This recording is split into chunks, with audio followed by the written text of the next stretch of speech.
Here we are, Warner Brothers Studios, home of Hanna-Barbera. They've shot so many great reunion specials here. Now we get to have our own reunion special. But how is it a reunion if we haven't spent a day apart in 52 years? I feel magic in the air.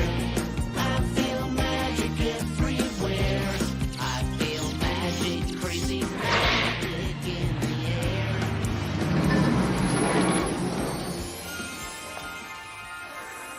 Here we are, our soundstage where it all began. Stage 12. Where we've been filming ever since our original series, Scooby-Doo, Where Are You?, premiered on Saturday mornings in 1969. Dude, I used to love watching that show. Well, let's go inside. Time to make the donuts. Donuts!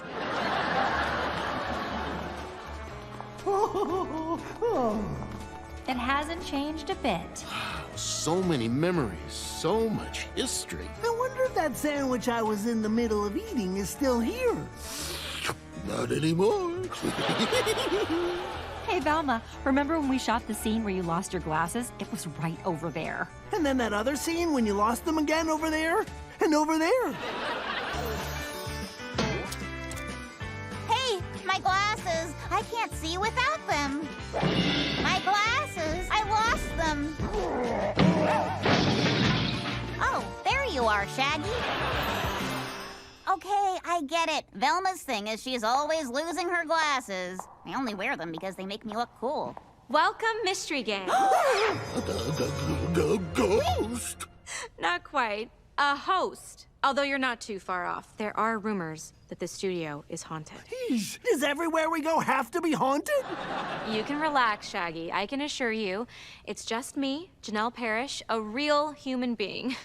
So, the five of you, Daphne, Fred, Velma, Shaggy, and Scooby, have been playing characters who solve mysteries for 52 years. Yeah, we know. We lived it. So, have any of you ever experienced a ghost in real life? Whenever I try to get my agent on the phone, huh?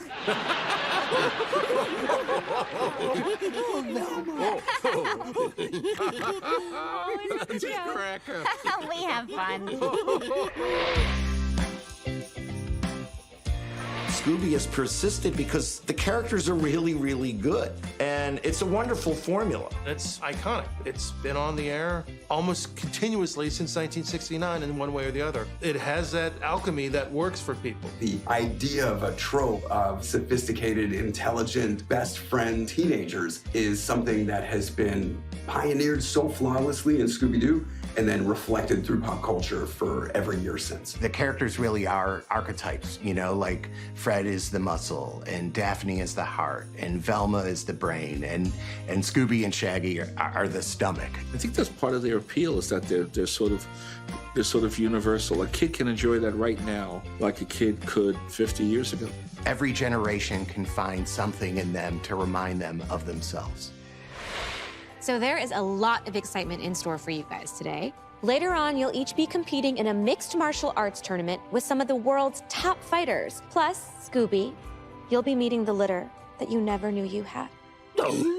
But first, let's take a look back at some of our favorite moments from your very first adventures in Scooby-Doo, Where Are You?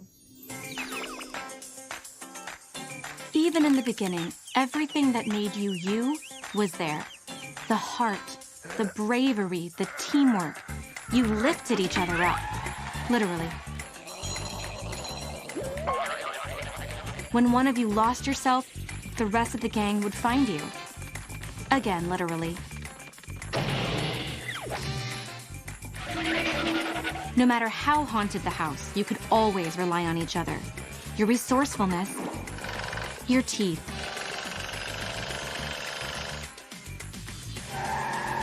It wasn't always easy, but you had each other.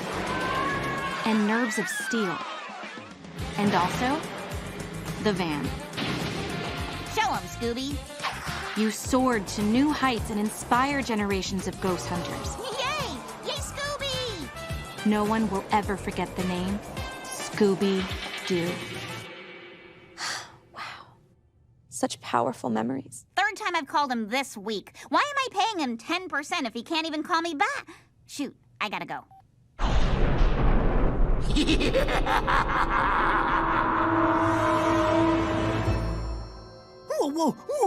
hell was that? I don't know. It's not part of the reunion special. It must be a mystery. Hey, Scooby Gang. It's us, Marvin and Wendy from the Super Friends. We hang around with some people with pretty cool powers. Wonder Woman, Aquaman, Superman. But you have a superpower too, your friendship. Plus, you also have a van. And what appears to be an unlimited source of money. And a talking dog. But really, your friendship. Yeah, they should call you the Super Friends. But you can't, or the Super Friends will drag you to court. So we had arrived at 4 teenagers were going to be involved in mysteries. We threw in a dog to kind of help it along, give it a touches of humor. That was Scooby-Doo. What happens, of course, is that you went into the mysteries and Scooby began to steal the show. Also, he had a way of talking that our great talent, Don Messick, did. I would watch his face and those jaws would go, and I tried to do the same thing to emulate Don as close as I can. One of Joe Barbera's maxims was, if you ain't got a big sloppy dog, you ain't got comedy.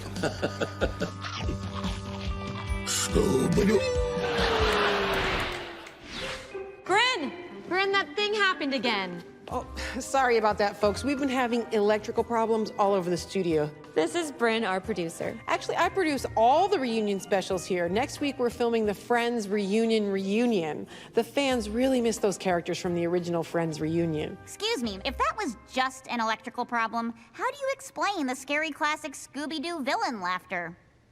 Great question, Velma. But we're here to have fun. Yeah. Hey, did you know that when Hanna-Barbera and Joe Ruby and Ken Spears first came up with the idea for your show, you were all gonna be in a traveling rock band? We could have had a song in America's Top 40, the hits from coast to coast, hosted by Casey Kasem. And Scooby started off as a very different kind of dog. Yikes! There was a brilliant illustrator who worked for Hanna-Barbera named Iwao Takamoto. He turned Scooby into a Great Dane and developed the way you all look. Ugh, too bad he didn't develop a turtleneck that doesn't give me a neck rash. But the network wasn't interested yet. Iwao put it all together in this one drawing, and the concept came to life. The head of the network, Fred Silverman, was presented this image, and he said yes on the spot. Oh, we look so young. Wow, I can't believe I used to wear that weird ascot. Was that ever in style?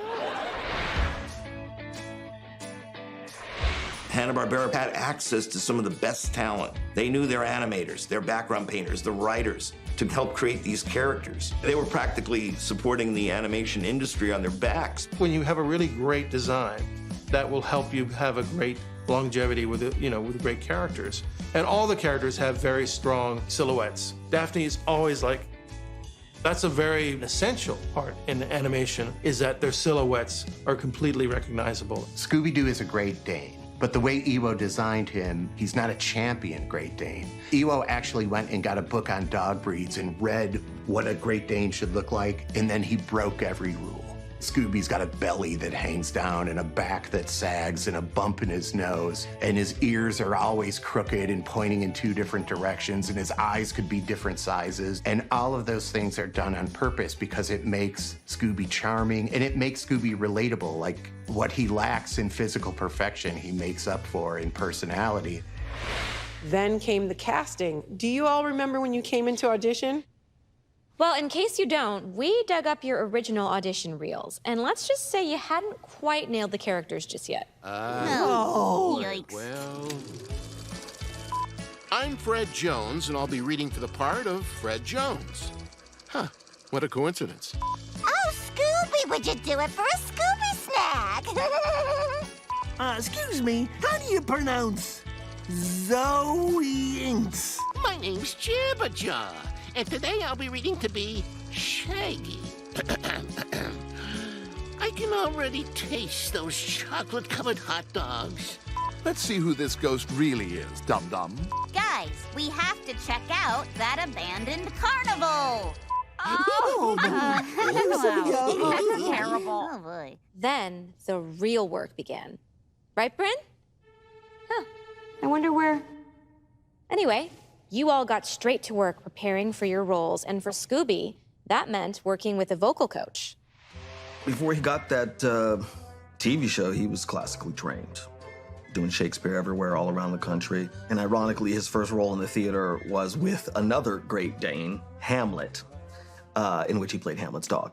He got rave reviews in Julius Caesar, which he played the Dogs of War, and he was understudying Marlon Brando in King Lear. Scooby-Doo had to go on for him and just knocked it out of the park, which of course caught the eyes of middle-aged Bill Hanna and an equally middle-aged Joe Barbera. All right, okay, let's try it. Okay, 5, 6, 7, 8. Yikes! Let's get out of here. No. Yikes! Let's get out of here! The problem was that Scooby's diction was too good. They were concerned that the audience wasn't gonna believe him as a dog, and that's where I come in. Yikes! See, my job was to help him unlearn just enough English that he could legitimately pass for a Great Dane. Look at me. Yikes! Yikes! Let's get... Yikes! Yikes! I had to drill it line by line, day by day, taking it very slowly until he got it just right. Yikes! Yikes! Yikes! So he really found the essence of this character. Scooby-Dooby-Doo! Yes, Scooby-Dooby-Doo indeed. But I'd like to get serious for a moment and talk about Scrappy-Doo. Really? Oh, boy. Yeah, more like Scrappy don't. You know, Scrappy wasn't really part of the gang. Yeah. He started saying these horrible things about Scooby in these AOL chat rooms.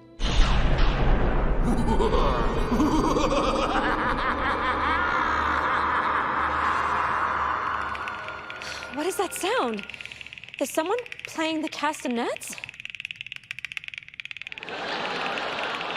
Hey, Scoob, I think it's a good time for us to have a reunion with the Exit. Exit. Stage left. Whoa, watch it. Snagglepuss is extremely litigious. What's going on, Bryn? All right, it's time I came clean. This isn't a normal reunion. I'll say.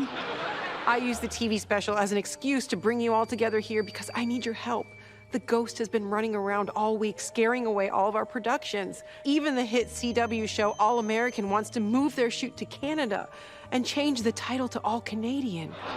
Sounds like a mystery. No way, man. We're not getting mixed up in this. Like, you guys, let's get out of here. Yeah, we only pretend to be ghost hunters on TV. I figured after 14 series, a bunch of straight-to-DVD movies, and the live-action films, you'd be experts by now. Look, the ghost is just gonna be a disgruntled employee in a mask. Probably even one of you. I saw it up close. It was the snow ghost from season 1 of Scooby-Doo, Where Are You? And it was totally real because I remember that episode vividly.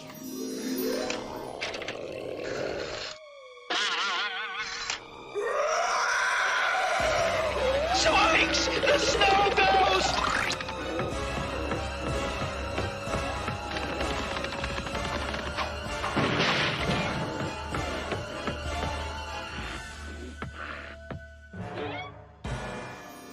So we have a copycat hunter. Why would someone dress up in a costume from our show? It's not a costume. It's real. There have been sightings of it all week. It looked a lot like a Halloween costume. Okay, Velma, then it's a ghost who's wearing a Halloween costume. Like, man, I don't know what scares me more. A real ghost or someone who will wear a latex costume for no reason in 100-degree heat? I'd take the snow ghost. Oh my God, look! Someone ransacked the snack table. There's nothing left to eat. Not even Scooby snacks. Like I was saying, let's find this dude and teach him some manners. Then you'll help? Yeah, sure, whatever. Anything to get out of meeting Scooby's family. Okay, everybody split up and look for clues. I've always wanted to say that in real life. Let's go catch this ghost. Good work, Scooby Gang. Cleansing the world of the scum that haunts America's swamps, abandoned carnivals, and manor houses. I know my good friend Bruce Wayne appreciates it too. And you did it all without the help of an elderly butler. Thanks to you, the only real monsters in Gotham City are my personal demons. You're an inspiration to us all. From me to you, Mazel Tov.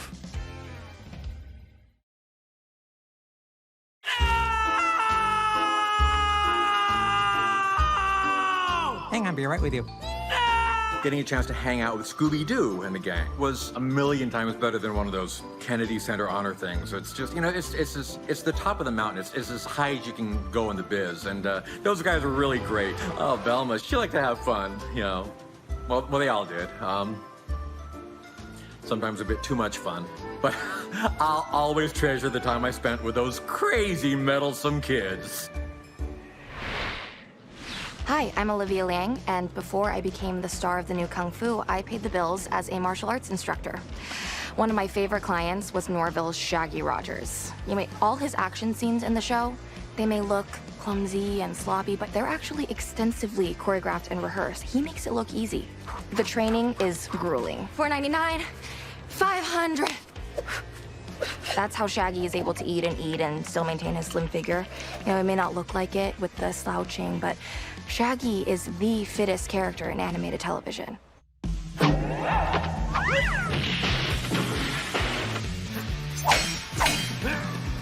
The running alone. The guy runs 6 or 7 miles per episode, and that's before his feet even hit the ground. Not to mention Scooby, jumping into Shaggy's arms at the drop of a hat. Do you know how much a Great Dane weighs? No? I don't either, but I could look it up.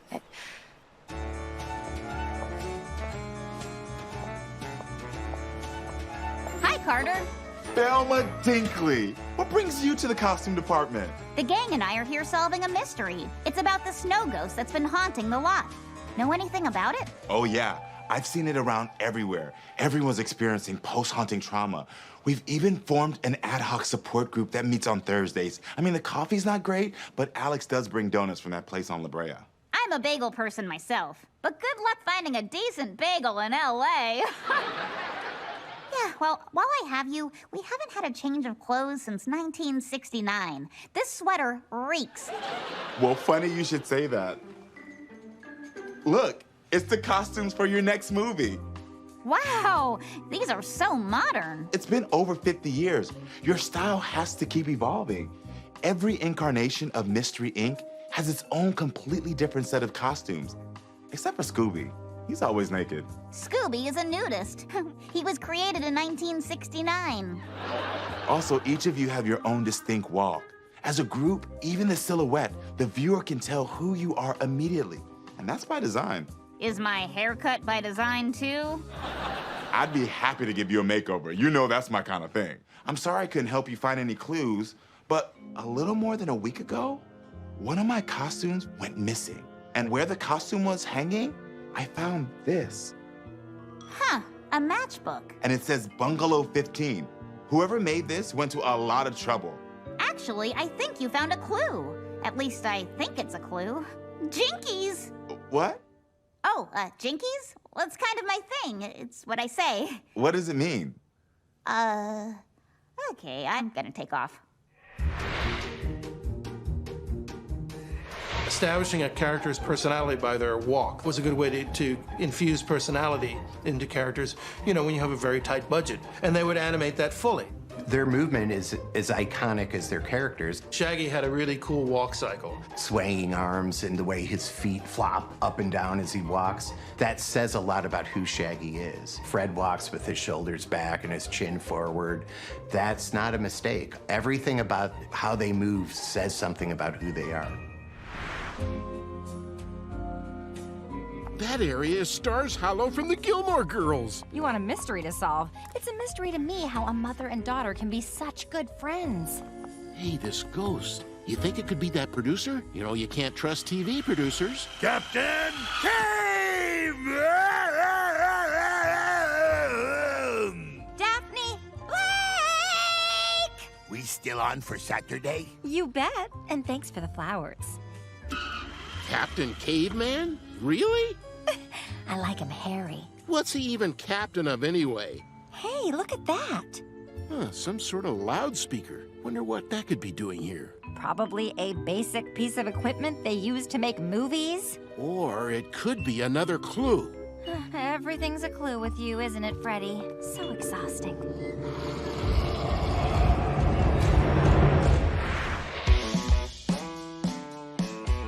They had very distinctive villains. They had a lot of them, and they had an incredible imagination in terms of the supernatural designs they would come up with. I mean, really inventive. You know, I like the Creeper, I like the Pirate, but there's been so many over the years.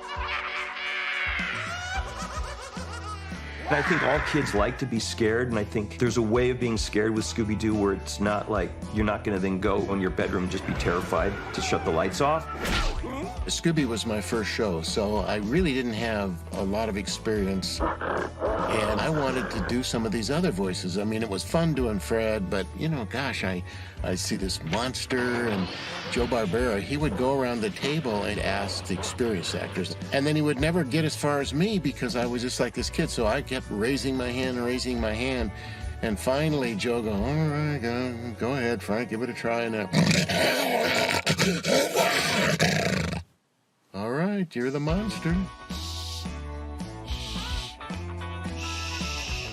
No.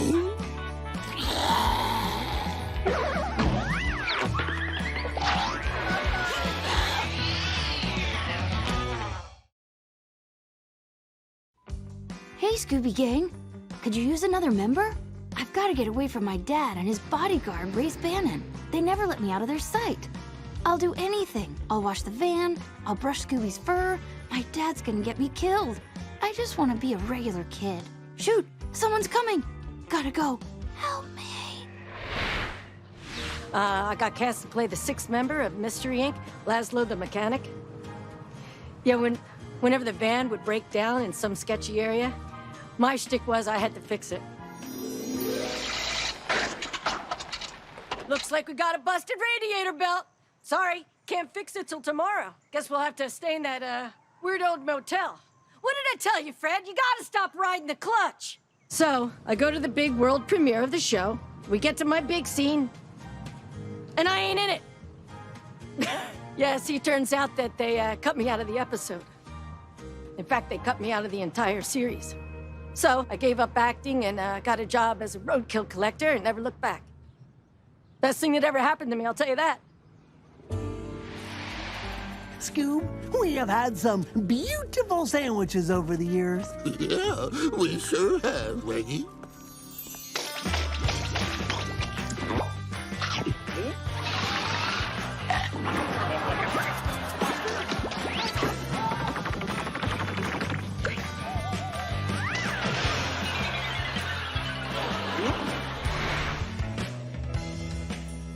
Scooby and Shaggy most of the time are just comic relief in their own show. They just want to hang around with each other. They just want to eat. They certainly don't want to go into a haunted house and solve a mystery. They take the edge off of what's scary. If it's a ghost or perceived monster, you know, having Scooby and Shaggy around and, you know, struggling over snacks or this or that makes us feel more comfortable. No matter what Scooby eats, Shaggy eats. No matter what Shaggy eats, Scooby eats. But their story is a story of friendship and how friends support each other and how friends always have each other's back. That story of friendship never gets boring. It never gets old. You mean thanks Scooby we're safe? Man, does it ever bother you that we've been typecast as cowards? That's like some kind of writer joke, isn't it? I'm not even scared of this snow ghost copycat. Fred seems pretty sure that it's the producer trying to scare everyone, probably just to make the show more exciting, you know? And I trust Fred's gut. Speaking of gut, let's finally eat these sandwiches, shall we? Yeah. Hey, Scoob, keep it down back there, would ya? Shh. Keep it down back there. Shh.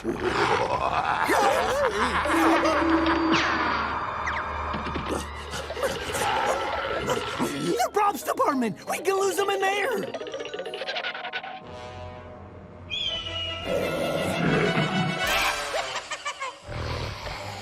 Quick! Find somewhere hilarious to hide!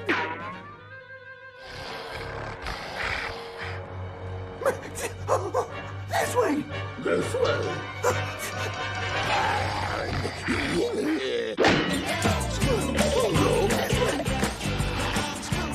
Watch out! He's gaining on us!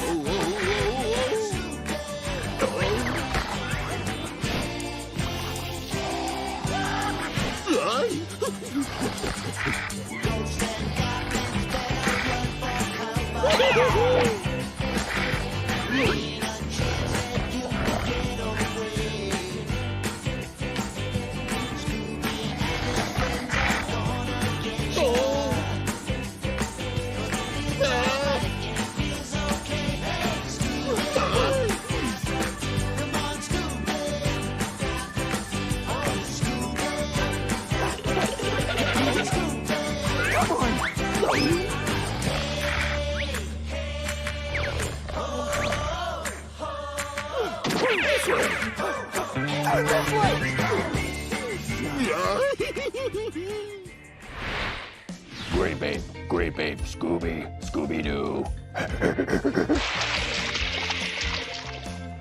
Great babe, yeah, great babe.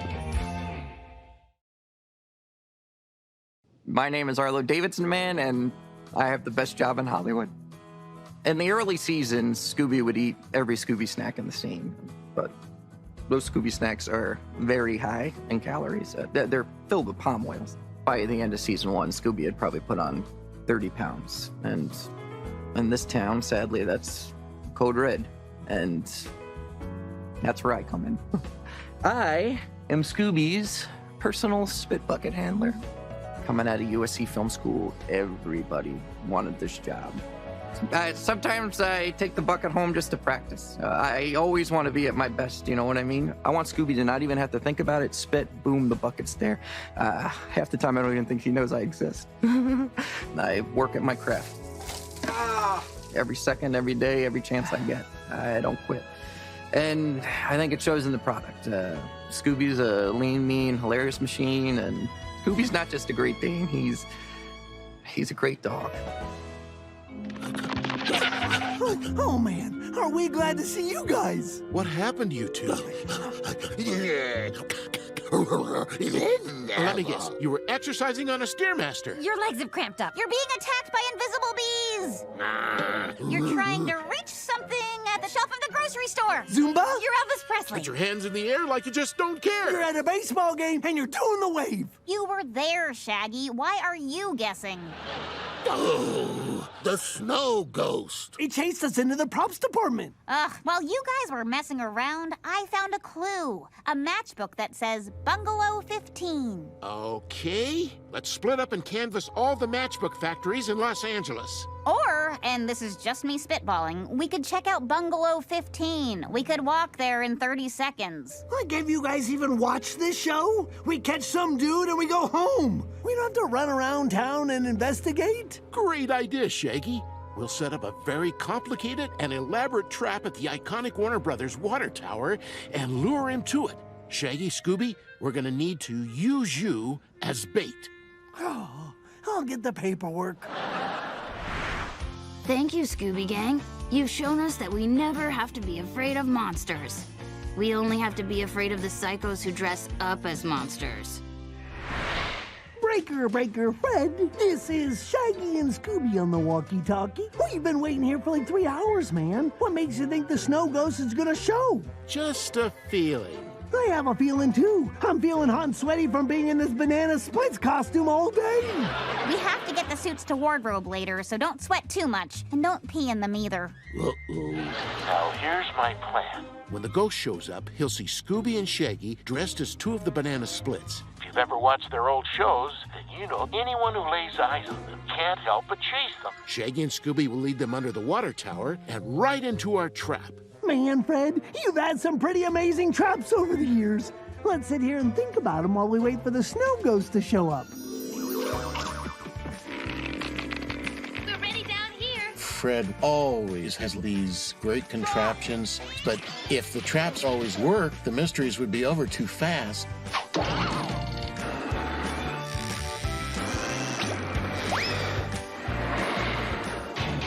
I think when Fred takes himself seriously, that's kind of funny.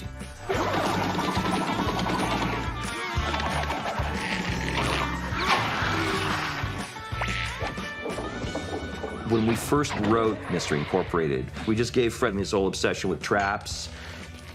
So we thought, well, let's just make it a weird, like, obsession. You know, it's an actual, like, psychological obsession with him. We grounded it in the fact that he had lost his mother. So anything that he cared about, he was trying to trap because he couldn't trap his mother.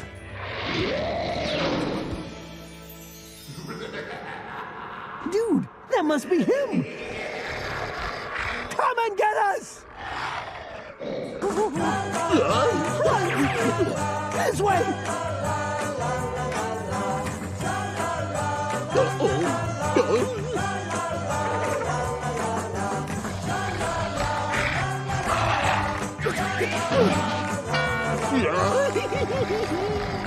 He's gaining on us!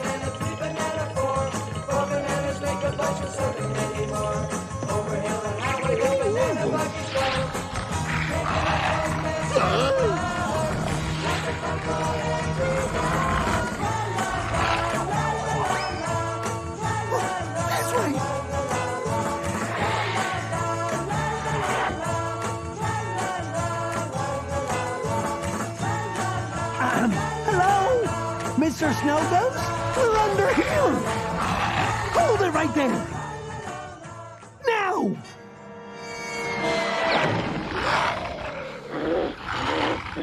We got him, gang!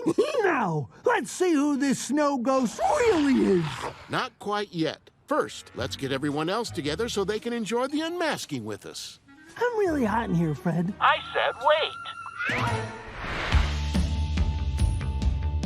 There's a certain format to the show, mystery and then unmasking at the end. It's that way every single episode, regardless of whose version is up on the air. The villains are going to be unmasked, they're not real. I think kids find that very reassuring.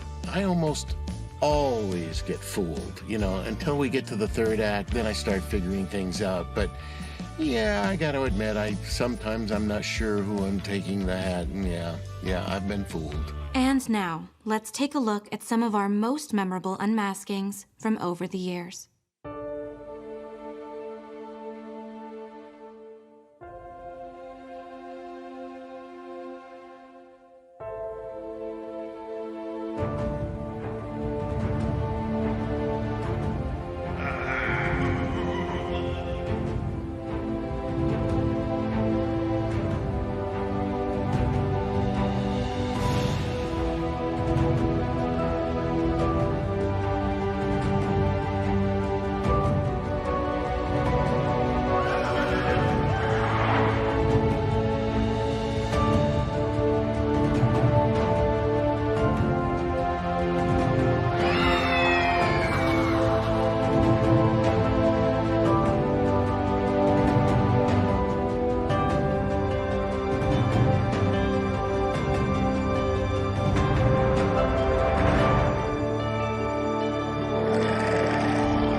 Yo, Fred, you ever get tired of driving around in that rusty old van?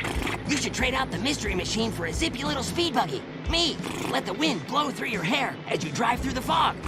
Can the mystery machine talk? Nope, but I can. In fact, I'm talking to you right now. This is Speed Buggy peeling out. Eat my smog suckers! Okay, let's have a look and find out who this really is. But I have a feeling it's our producer. Fred, I'm right here. Whatever. Jinkies! Oh my God! I'm just kidding. I have no idea who you are. It's someone that none of us have ever seen before. Now that's a true surprise. Wait, I think I remember you from season 1. Weren't you an extra or something? I was the mechanic. My character's name was Laszlo. I played a major role. Oh, right. The test audiences hated you and you got cut out of the show. Yeah, that's right. And you all went on to become big stars and you just left me behind in the dirt like some kind of roadkill. Well, I was finally going to get my revenge. How exactly was this getting revenge? You know, by scaring it. You've been plotting this for 52 years and that's all you had? Well, if you're really interested... We're not, but... We see, I've been creeping around all week, haunting all the TV shows and movies on the lot. One by one, I was going to scare them all into taking their business away from Warner Brothers. Then the studio would go broke, and they'd have to stop making your TV show. It was a foolproof plan. So I thought. At first, everything was working like gangbusters. I mean, some people were super easy to frighten. Real suckers, you know the type. Others, not so much. But I was all over the place. Everywhere people went, they were like, hey, there's the snow ghost, ah! The problem is I became so commonplace that everyone got used to me. Pretty soon I was just part of the scenery. You know, like the iconic Friends fountain. Then I heard about your TV show and I thought, this is my chance. I may not be able to get your TV show canceled, but I sure as hell can ruin your precious reunion show, and that's exactly what I did! Are you kidding? This was the best thing that could have happened to it. All I had planned was a lame blooper reel, a Q&A with Conan O'Brien, and a surprise visit from the actors who do your voices. Wait, these aren't our voices? Thanks to you, I didn't have to produce any of that stuff. We didn't even need to do an awkward trivia game or fill the time with clips and interviews. Too bad. I was really looking forward to meeting Scooby's illegitimate children. Hold on. How did she make it seem like